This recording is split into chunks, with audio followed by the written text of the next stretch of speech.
afternoon, Brigadier General Rogers, Brigadier General Bunch, Brigadier General Brink, Colonel General Walton, Colonel Hoffman, Command Sergeant Major Harbin, Command Sergeant Major Espinosa, Command Sergeant Major Ayala, Command Sergeant Major Brown, distinguished guests, ladies, gentlemen, and visitors. Today we honor the life of a pioneer who has showed us the way to mend broken fences and to move on in building up this land rather than destroying it. He led campaign after campaign in the streets of America, all to the effort to secure change.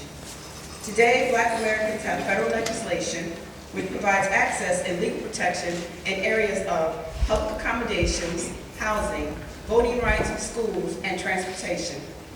These rights were not easily won, nor readily accepted, but the goodwill and conscience of an enormous spectrum of our society, both black and white, said in quotations, "Let's move on." Please rise.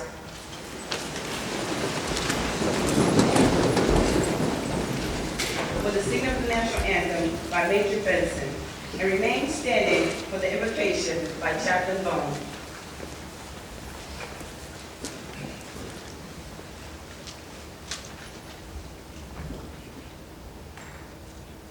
Oh, say, can you see by the dawn's early light what so proudly we hailed at the twilight's last gleaming, whose broad stripes and bright stars through the perilous fight o'er the ramparts we watched were so gallantly streaming, and the rockets' red glare, the bombs bursting in air, gave proof through the night that our flag was still there.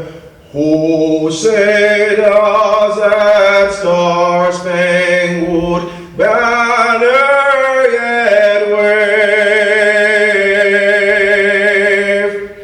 o'er the land of the free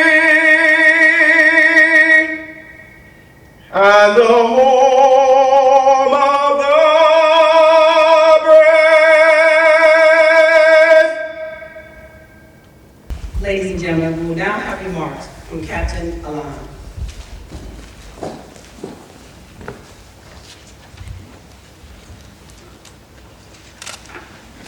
Distinguished guests, general officers, and fellow comrades. Many of you might claim that it is time for the nation to remember the injustice that Dr. King fought.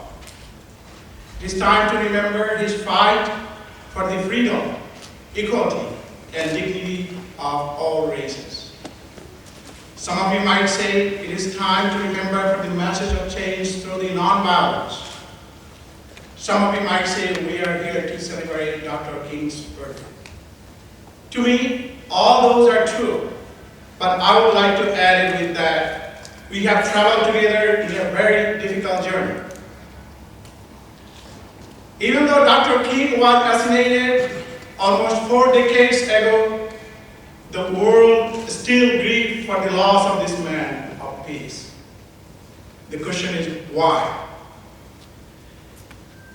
It is simply because racial discrimination has been declining. If we were to research Dr. King's life, we would notice that he was awarded honorary doctorate degree at least 12 times. That suggests Dr. King's writing, manuscript, lectures, dialogues carried a very strong message to all. Consequently, those have brought significant changes in the fabric of American life as well as all over the world. His charismatic leadership gave a hope and sense of dignity to the minorities, more specifically to the socio-economic disadvantaged people. His word, his action, his commitment were clear. He introduced for a new way of life, live together equally. Today, we can say, no matter what part of the world we came from, we're all basically the same human beings. We all search for the happiness and try to avoid suffering. We have the same basic human needs. We have the same color of blood. Perhaps all of us like to have freedom, equality, and dignity, and right to determine our own destiny as an individual. Dr. King paved the way for establishing freedom, equality everywhere in the world. Dr. King believed nonviolence. He proclaimed, darkness cannot drive out darkness. Only light can do that. Hate cannot drive out hate. Only love can do that. Dr. King understood that violence could only breed more violence and suffering. Suffering may come from ignorance, and true happiness may come from a sense of relationship. Therefore, cultivating a universal responsibility for one another might be a good idea. If we cultivate true love, if we cultivate compassion and relationship, then it would be possible to drive out darkness and hate. Despite the postmodern technological age in our lives, still religion and spirituality have a greater role to play to reminding us our humanity. As we celebrate Dr. King's birthday, I'm optimistic that the values that have sustained mankind are today reaffirming us to prepare for a kinder, happier, and more loving and more compassionate world. Today, I pray all of us to succeed in building a better world through human understanding and love for reducing pain and suffering. That was the dream of Dr. King. Perhaps that's what Dr. King wanted. In conclusion, let's open our mind for building ourselves a beautiful future as Dr. King dreamed. Thank you.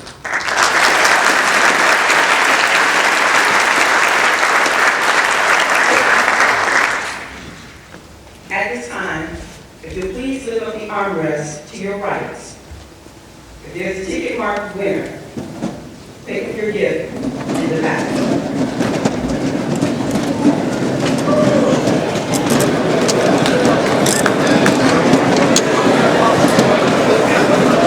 Just one armrest.